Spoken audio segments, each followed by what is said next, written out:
The Kansas State Wildcats are the only team in the state left in March Madness. You are Locked On Kansas State, your daily podcast on the Kansas State Wildcats, part of the Locked On Podcast Network, your team every day. Yes, welcome on into Locked On Kansas State, your daily Kansas State Wildcats podcast. I'm your host, Christian Rao, and thank you so much for making Locked On Kansas State your first listen every single day. Welcome back to my everydayers, and this is a special Saturday episode because we're diving into the women's basketball team putting a statement win on Fairfield in the first round of the NCAA Tournament. They are moving on to take on the Kentucky Wildcats in Lexington on Sunday. We want to dig into this game, talk about Ayoka Lee, Serena Sundell, the fantastic duo, and what the rest of the team did as well. And we're going to take a look at that next game on Sunday, how we can get to Spokane and in the Sweet 16. Before we do that, this episode is brought to you by 5 Hour Energy. Head to 5hourenergy.com to find over 15 flavors to choose from. If you need one now, we'll grab a 5 Hour Energy shot at your local grocery or convenience store. Stock up today and stay energized. What a way to stay energized is just finding Kansas State basketball on TV, women's basketball on TV, and watching them play, at least as of lately, because they are putting on a heck of a performance. And we talked about this kind of leading up to this game when we were previewing this Fairfield game. I thought it was going to be a little closer. I'm not going to lie. I thought Fairfield was going to give a little bit more of a run. And to be honest, I think they would have, but their shots just weren't falling. That was a little bit on the luck side there for Kansas State. But the defense was fantastic from the Wildcats. They held them to 29% from the field and only 16% from three-point land. That's where Fairfield eats. And Fairfield eats from behind the arc, and they're only 5 for 31 from the three-point line. And give credit to Kansas State on that one because Kansas State was fantastic. They got off to a really fast start in this one. I think that also helped with just changing the way Fairfield had to try to attack Kansas State. Kansas State got off to a really early lead. After the first quarter, they were up 21-9. In the third quarter, they had a 29-6 quarter, and that basically sealed the deal. And one of the biggest concerns we had heading into this game, and I think for good reason, was the fact that Ayoka Lee was returning. And we had all these talks, and she was very adamant in every single presser leading up into this game that she was 100%. And from what I can tell, that looks exactly right. She was electric in this game. She had a double-double in 3 quarters. I mean, I put it out on social media. Ayoka Lee hitting a double-double in 3 quarters. The world is healing. I don't know if we can go that far about the world healing. I think there's a lot of other things to worry about. But in the eyes of Kansas State women's basketball, this is the exact team that we expected to have at the beginning of the season. When I came on the air in front of this camera with this nice purple edge background around you and said, this is a team that can make a deep, deep run into this NCAA tournament. This could be a team that could win a national championship. And I'm not going to try and blow you away and say, well, because they beat Fairfield by over 40 points, that means that they're going to win the national championship. No, I'm not going to say that, because just even to get out of your regional, you have to take on teams like USC and UConn likely. And last time I checked, we're in the middle of recording this and UConn's still playing on Saturday. And last time I checked, they were up 88-21 in the third quarter. Okay, so as exciting as I am about Kansas State doing well in this game, making a statement, this is still not going to be a walk in the park to find your program's first natty. And nor should it be. But this team has a great chance at doing so if you get the great play from Ayoka Lee, Serena Sundell, and the rest of this Kansas State squad. I mean, from the very beginning, Ayoka Lee was just dominating the paint. They could not stop Ayoka Lee in the paint. And it was just absolutely electric from the very beginning. Ayoka Lee made a layup 7 seconds into the game, started the scoring off. Then Sundell made a jumper to go 4-0. Then went back to Ayoka Lee, made another layup, 6-0. And then Sundell made a layup to go 8-2. I mean, the first 8 points was exactly what you expected when you have those two on the court. They just took turns dropping buckets. It was just a great feeling when I'm sitting back here watching it on my TV. Yeah, I think I had a coffee and a breakfast sandwich because it was early in this one. And they were fantastic. Absolutely fantastic. Now, Kentucky is going to be on the other side of this one. How do they get out of Lexington? This is a new scenario for Jeff Mittie and these Wildcats because as of last year, they didn't get out of Manhattan. They didn't get to the Sweet 16. This is a whole new ball game. I think they have a good chance, especially after what we saw from Kentucky in their matchup right before this game. We're going to dig into how Kansas State can beat Kentucky and get out of Lexington, find themselves on a plane traveling to Spokane next weekend. But first, I want to dig into a little bit more about Ayoka Lee. I think the best part about the fact that Ayoka Lee did what she did is that she did it in only 3 quarters. She did it in 15 minutes on the court, 7 for 10 from the field, 10 rebounds, 17 points, a double-double. I mean, are you surprised? Are you surprised that once we have Ayoka Lee, who is confident that she is 100%, and I can't say otherwise after looking at that she puts down a double-double in 15 minutes of gameplay? I'm not surprised. I'm not surprised at all. It's just absolutely fantastic seeing her back on the court. And, you know, I'm probably saying the same things over and over again, but how exciting is it to have her back? It's just a really good feeling, right? And that's what I'm excited to talk about in this one. Serena Sundell, she played 36 minutes. You know, this was actually quite a surprising thing from Coach Mittie and things like that. And once I took a step back and actually thought about it, I was surprised that we saw Sundell and some of the other starters out there with minutes left to go in the game. I mean, Serena Sundell finished with 36 minutes in this one, had 18 points, 9 assists, was 8 for 10 from the field, 1 for 2 from behind the arc. She had 2 rebounds as well. But I'm surprised that they just kept playing them. But then I took a step back and thought about it and said, you have to take every single minute you can and not take any for granted because you know what's next on the table. Fairfield will be the easiest team you play the rest of the way. Kentucky is a 4 seed. You have to assume they're a better team, and they are. They have more well-rounded players. Then you have to make the assumption that if you win that game, you got number 1 USC with arguably the best player in the world right now in women's basketball, and Juju Watkins. I think you could make that argument. They don't have the 2 best players like Sundell and Ayoka Lee, right? So there is a chance. And then if you beat them, you got UConn just to get out of the Spokane Regional 2 to find yourself in the Final Four. And as I mentioned earlier, as of this recording, they were beating their team by 60 in the third quarter. They're probably going to put a 100-burger on that team when it's all said and done. So this is the easiest it gets, folks. It's only going to get harder from here. But it doesn't mean that this team can't do it. I mean, with the exception of the Duke game earlier in the season, and I think if you went back now and played that Duke game, I think it would be a different scenario. I think they could beat that Duke team. Duke played really well in their game on Friday. I think they played. They played really good. They played either Friday or Saturday. I can't remember. And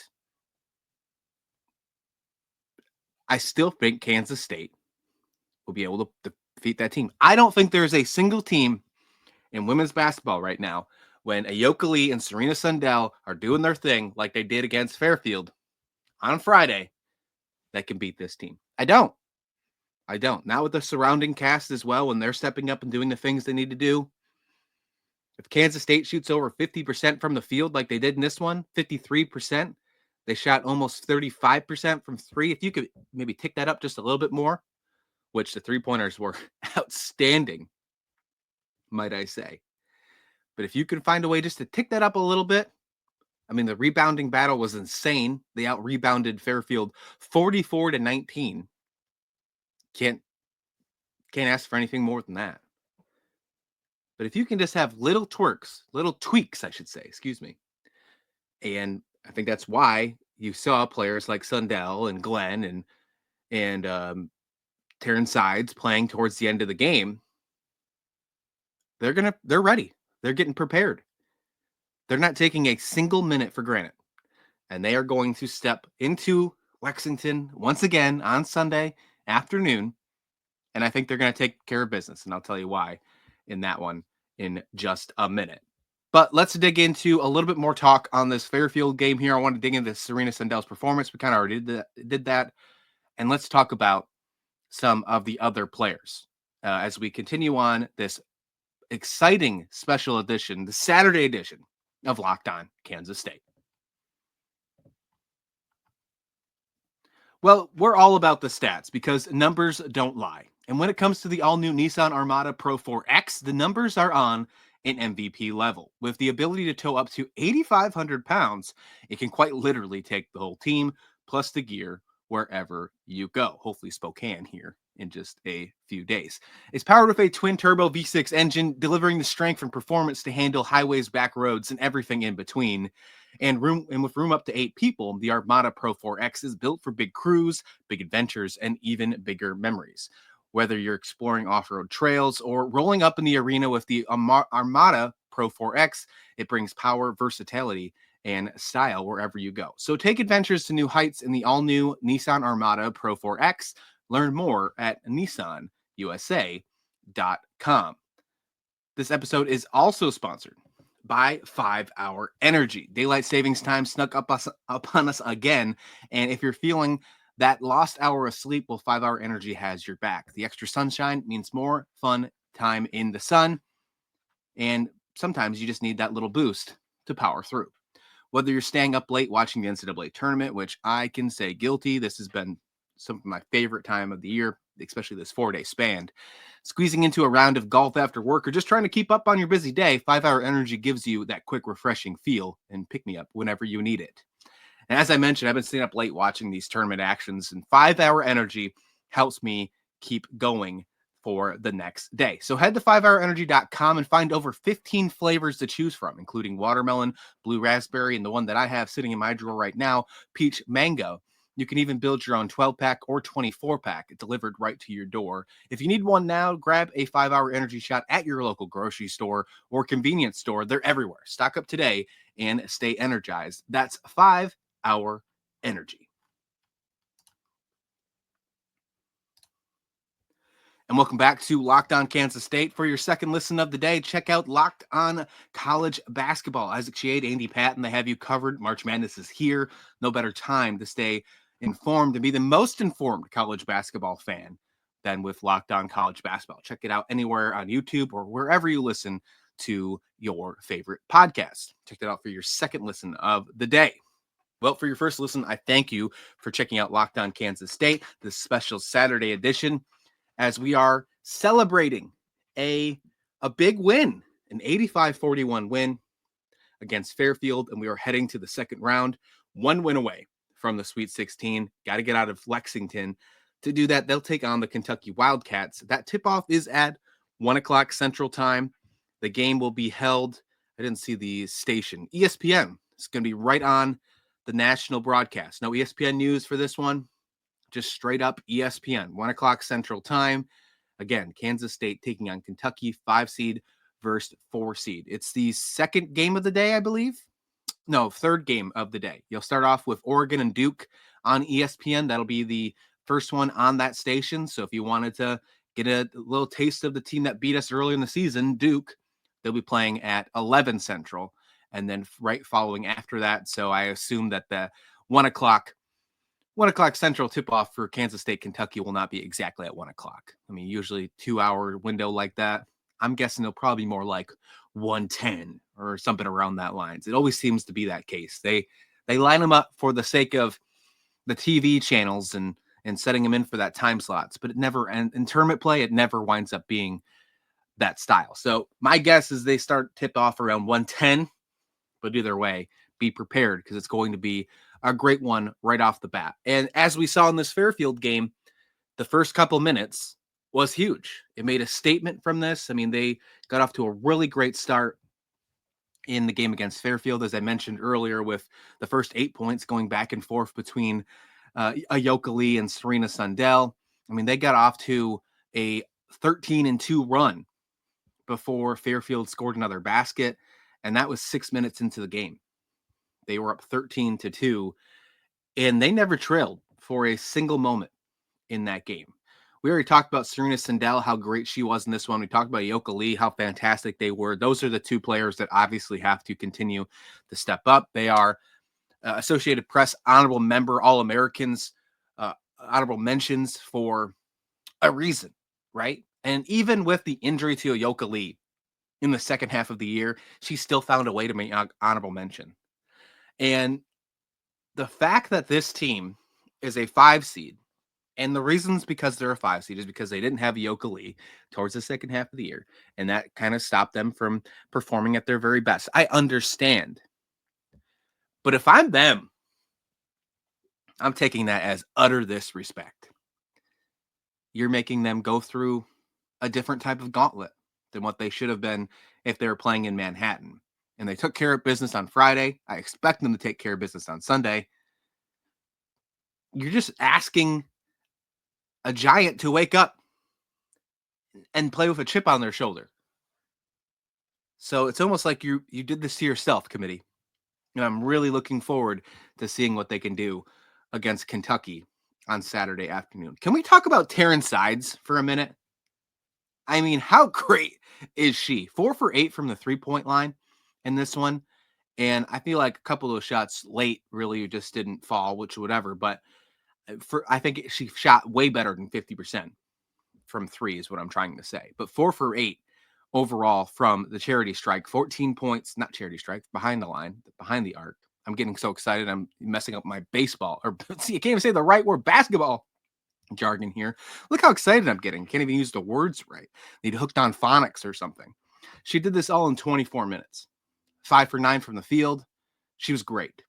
And the broadcast crew on ESPN News, was talking about how, reminding the nation, if they don't know much about Kansas State, that Sides is leading the entire country from non-starters with most 3-pointers made. And it got me thinking, a nice reminder, if you will, how great it's going to be to have her in the starting lineup. And we're probably going to see even more 3-point shots from her. Probably going to have 103 mades, 100 threes made next season. That's incredible. 100 might even be too low. Like, could we get 120 in makes? Like, is that possible? I mean, possibly. Very possible. I really liked what we saw from Kennedy Taylor. I liked what we saw from Amani Lester. I thought Maupin looked good in her short minutes. Sanchez looked good as well. I mean, they all contributed, especially on the glass as well. With the exception of Maupin, every single player off the bench had at least 4 rebounds. Maupin had 2, but she only played 7 minutes. I mean, that's incredible. That is absolutely incredible. Only Sanchez and Lester didn't score. Lester never shot. Sanchez was 0 for 4 from the field, but she still had 5 rebounds and an assist. So that's impressive. And we normally don't see some of these players get a decent amount of minutes. Now, that is because of the score. And I don't know if we're going to get 10 deep against Kentucky. But if we do, I'm going right back to the well here and reminding you how I feel about this team. It doesn't feel like you're subbing in bench players when they go to the bench. It's almost like a second rotation. They have great chemistry. And if this Fairfield game is anything to show us what we have to look forward to the rest of the year, now that Ayoka Lee is back, I think losing her for a little bit of time in that second half of the season made these bench players, as I say in quotations, even better. The chemistry on this team is even better.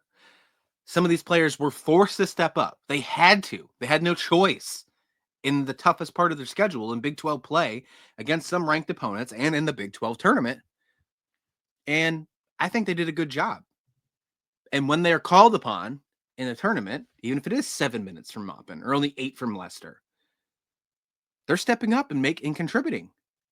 It might not show up on the score sheet when you're looking just at the points, but 5 rebounds in 13 minutes from Sanchez, count me in. That's huge. That is absolutely huge. Having that type of production on the boards. That changes the possession. That takes the possession away. Were all those defensive rebounds from Sanchez? 4 defensive rebounds. So 1 offensive rebound as well, meaning you kept the drive alive. And then 4 defensive rebounds, meaning you changed the possession. That's huge. And if you capitalize on those possessions, then that's a 4-point swing at the minimum, right? And your bench players are the big reason that you're doing something like that. Count me in. Absolutely count me in. All right, let's take a look at Kentucky now. I think that's time to do so. Let's talk about how their game went on Friday and what Kansas State needs to do to make sure they survive and get to the Sweet 16. Let's finish that up right here on Locked On Kansas State. The NCAA Tournament is here, and so is the Bracket Breakdown. Locked On Podcast Network and Amazon Fire TV channels are teaming up to deliver NCAA Tournament coverage like never before. Watch studio shows featuring former players and Locked On's local experts as they guide you through every upset, buzzer beater, and bracket matchup. Stream it all for free on Amazon Fire TV channel. Search Bracket Breakdown to see it all for free. It's your team every day.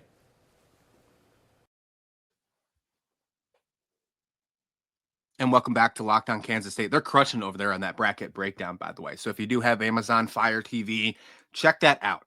It is fantastic. Gordon Hayward over there. There's just plenty of other really big names as well, joining Isaac Shade and Andy Patton. They're doing some really great work. So check that out. Bracket breakdown with Locked On and Amazon. Really cool things going on during this tournament. We're talking about Kansas State taking down Fairfield 85-41, but now I want to dig into the other side of this with Kentucky now. 79-78, Kentucky won against 13-seeded Liberty. It wasn't a 40-point win like Kansas State had. Now, for the record, when I was building my bracket, and I did a women's bracket too, I had Liberty beating Kentucky. I expected us to be playing Liberty. So this was not a shock to me that this game was close. Overall, Liberty shot 46% from the field. Comparing that to what we just did, we shot 53% from the field. Liberty shot 35% from 3 points on 23 attempts. Well, we shot 23 attempts. We shot 34% from the field. They were 7 for 20. We were 8 for 23. So pretty close there. And they scored 78 points. We scored 85 points. You can put some points up on this Kentucky team. They out-rebounded Kentucky, the Liberty Flames did, 41-32. That was probably the biggest issue for Kentucky in this one, was that they struggled from rebounds, and they also struggled very bad. I think they played very poor, and I think that's a very good word for this one, with just points in the paint. Overall in the paint, I think Kentucky struggled really bad. Out-rebounded. Liberty had 18 offensive rebounds. Go back to that conversation I just had about Sanchez getting that 1 offensive rebound. That keeps drives alive. And when you're playing a top-seeded team, a team that should match up with you nicely, if you can find a way to get those offensive rebounds and keep cooking, then you're going to have a huge advantage. All of this stuff puts one thing in my mind. We have a fresh Ayoka Lee, who only played 3 quarters on Friday, who was already absolutely cooking in the paint against Fairfield. She says she's 100%. This is going to be the true test to see if she really is. Liberty found a way to expose the Kentucky Wildcats in the paint, in rebounding. What do you think Ayoka Lee and Serena Sundell are going to do? What do you think that they're going to do right off the bat? It's going to be, this is a chance for them to get ahead just like in Fairfield, 13-2. If they can expose that paint just like the Liberty Flames did against Kentucky. Now, Kentucky's going to know it's coming. I think you can keep that in mind. They shot pretty well overall. Kentucky shot 41% from the field. They were great from behind the line and 3 points. They made 12 made threes. They were 41% from three. That's something we got to watch out for. They did great from the charity strike, 11 for 13, almost 85% there. But they struggled with rebounds. They struggled with points in the paint. Liberty beat them 40-24 with points in the paint. That's huge. They only had 7 turnovers, so they didn't give you much other opportunities. So it sounds like the way to win this game is for Ayoka Lee. And if she has to sit out for any reason, then Taylor, then Lester, then Maupin have to be super aggressive getting those rebounds. By any means necessary. Got to keep those drives alive because you're not getting them off the turnovers. Liberty had 14 turnovers and still found a way to be within 1 from this team. They made 5 less threes and found a way to only lose this game by 1. And that's because they had multiple opportunities to keep their drives alive because of those offensive rebounds, because of their points in the paint, because of their just crushing it on the boards. That's exactly what Kansas State has to do. Kentucky was up by 17 at one point in this game, and they wound up only winning by 1. So there is if you only look at the box score, it might skew your thoughts a little bit because Kentucky did have a great lead at one time, meaning they can get off to a huge lead. Kansas State can't, once again, overlook this team. They can't. Spokane is on their mind. There's no doubt about it. They want to go to the Sweet 16. Why wouldn't you want to? You want to keep going. You got to get through Lexington first. And after seeing them only win by 1, and I know they're looking at the film, they're prepping, they're ready. They don't care about the box score. Got to be ready. Got to be absolutely ready for this one. I think Kansas State takes care of business. I think they do. I think Ayoka Lee's going to have a huge game. I think we see a lot more than 15 minutes from her, but that's okay. That's exactly what we need from her. This is the type of games that we need from Ayoka Lee. If they win this game, they have almost a week off. They don't play again till either next Friday or Saturday in the Sweet 16 because they got to travel out to Washington State. Exciting stuff. Give me 35 minutes from Ayoka Lee. Give me 40 minutes from Serena Sundell. I think we see 2 double-doubles in this game from both those players. Sundell's going to have her points, and she's going to have her assists. That's not a shock. She's only 1 away from it in Fairfield's game with the 9 assists. We'll get a double-double from Ayoka Lee. If things go right, Ayoka Lee has at least 20 rebounds. Yes. You got to take care of the basketball, and if you got to find a way to get those rebounds. We just saw what Liberty could do. They came back from a 17-point deficit, only lost by 1, but it was because of those points in the paint and because of those rebounds. That screams Ayoka Lee, a player that only had 15 minutes because they got to rest her in a Fairfield game. She's going to be ready. This is her game. Get ready to cook it up, folks. The Ayoka Lee game is coming on Sunday. We'll be back here to talk about it. We'll hopefully be talking about it just as excited as I am right now. Hopefully I can say my words right. I'll practice some hooked on phonics, or you know what? My daughter has ABC Mouse on her tablet. Maybe I'll steal that before the conversation on Sunday. All right. Enjoy the game on Sunday afternoon. We'll be here. If you want to talk to me during the game, you can find me on Twitter, X at LockedOnKState. I'm diving in. I was talking about how excited I was with Taryn Sides. It was raining threes in Lexington. I hope that happens again against the Kentucky Wildcats. But until then, please like the video, please subscribe, and we'll see you right back here next time on Locked On Kansas State.